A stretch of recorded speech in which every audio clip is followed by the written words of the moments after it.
রাস্তাটা এরকম, মানে 2-2.5 বছর ধরে কাজ ফেলায় রাখছে, কাজ করার কোনো নামই নাই। মাঝে মধ্যে দেখছি আসে এই গাড়ি বস্তা নিয়ে আইসা ডলাডলি ফাড়াফাড়ি কিছুদিন করে কইরা আবার চলে যায়, আবার তখন এইরকম অবস্থা হয়ে যায়। ওই দেখেন রাস্তার মধ্যে কি বড় একটা সাপ, এটা কি সাপ এটা? হায় হায়, এ কি সাপ! ওরে বাপ রে বাপ।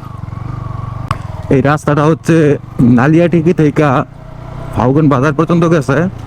তো এই রাস্তার যে অবস্থা, মানে কি বলবো, একটা মোটর সাইকেল যেতে অবস্থা পুরা খারাপ হয়ে যায়।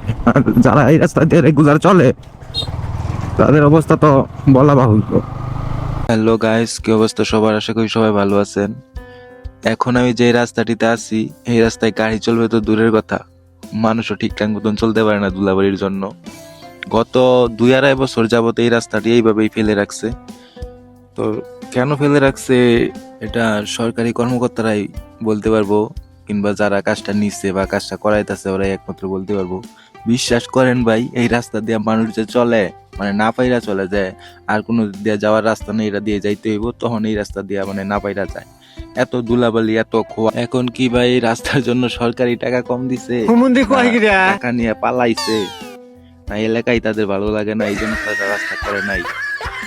তারা এটা বলতে পারবো। 2-2.5 বছর যাবৎ মানুষের ভোগান্তিতে রাখছে তারা। আরে ভাই, রাস্তা যখন করতেই পারবে না তাহলে কাজ ধরছে লিখেন।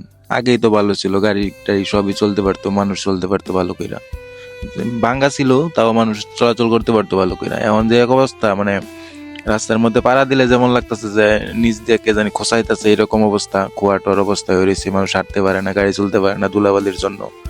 মানুষ এই রাস্তা দিয়ে কিভাবে যায় একমাত্র যারা এলাকা তারাই খুব ভালো জানে। এইরকম নাজেহাল অবস্থা করে রাখার তো কোনো মানে হয় না। বিশ্বাস করেন বা না করেন, ভাষা দিকে যখন গোসল করে এই রাস্তা দিয়ে আপনার নালিয়াটিকে থেকে ফাউগন বাজার পর্যন্ত যাইবেন, তখন আবার আপনার গোসল করতে হইব। এরকম পরিমাণ ধুলা শরীরে লাগে। আর কি পরিমাণ লাগে এটা আমি রাস্তাটা শেষ করে তারপর আপনাদের দেখাইতেছি গাড়ির অবস্থা কি, আমার অবস্থা কি, তখনই আপনারা বুঝতে পারবেন যে কি অবস্থা এই রাস্তার মধ্যে। আর রাস্তার সাইড দিয়া মানে খোয়া যাইতে যাইতে সব খোয়া পইরেই যাইতেছে। এই যে খোয়া ফালাইলো, এই খোয়া ফালানি লাভ কি হইলো তাইলে? সব তো চলেই যেতেছে, যে ভাঙতাছে রাস্তা দিয়া, সাইডে দিয়া পড়তাছে, ঘুরাইয়া উইরা যাইতেছে, কত কি, কোনো নামগন্ধ নাই কাজের। কোথায় আছে তারা, তারাই বলতে পারবো না। দেশের বাড়ি চলে গেছে, আর আসবো না এদিকে কাজ করতে। আমি ভাই ছোট মানুষ, বেশি কথা বলবো না।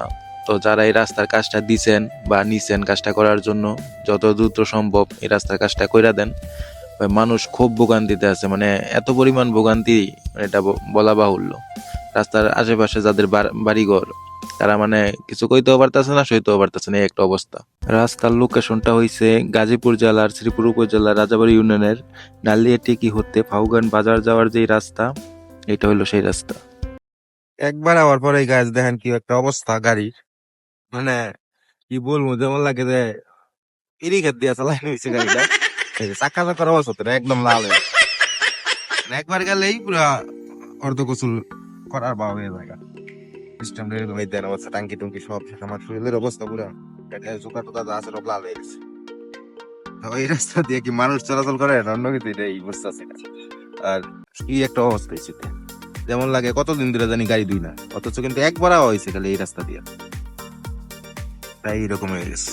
তো আমার চ্যানেলটি যারা যারা সাবস্ক্রাইব করে না তারা সাবস্ক্রাইব করে দিবেন, আর যারা যারা ফেসবুক থেকে দেখতেছেন তারা ফলো করে দিবেন। ধন্যবাদ সবাইকে।